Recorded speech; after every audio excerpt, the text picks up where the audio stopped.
আচ্ছা, এই সবজিটা দেখে মনে হচ্ছে তো কিসের সবজি? এটা হচ্ছে লাউ ডাল। লাউ ডাল বানানোর জন্য কেটে নিয়েছি ডুমো ডুমো করে আলু, লাউ দিয়ে, আর লাগবে পেঁয়াজ কুচি, আদা রসুনের পেস্ট।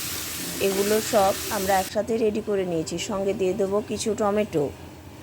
সবার প্রথমে কড়াইয়ে সর্ষের তেল দিয়ে দেবো সামান্য গোটা জিরে আর শুকনো লঙ্কা। তারপর দিয়ে দেবো কুচিয়ে রাখা পেঁয়াজটা লাল লাল করে ভাজা হয়ে গেলে দিয়ে দেবো আলুগুলো। তারপর দিয়ে দেবো আস্তে আস্তে সমস্ত আমাদের যে সকল মশলা আছে, নুন, হলুদ, লঙ্কার গুঁড়ো, এগুলো দিয়ে বেশ খানিকক্ষণ কষিয়ে নেওয়ার পর দিয়ে দেবো টমেটো। তারপর দিয়ে দেবো আদা রসুনের পেস্টটা।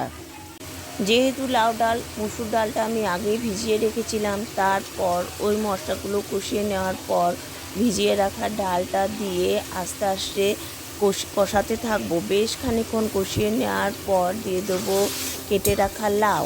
এখন কিন্তু জল দেওয়া যাবে না। লাউটা খানিকক্ষণ কষিয়ে নেওয়ার পর বেশ খানিকক্ষণ চাপা ঢাকা দিয়ে রেখে দেবো।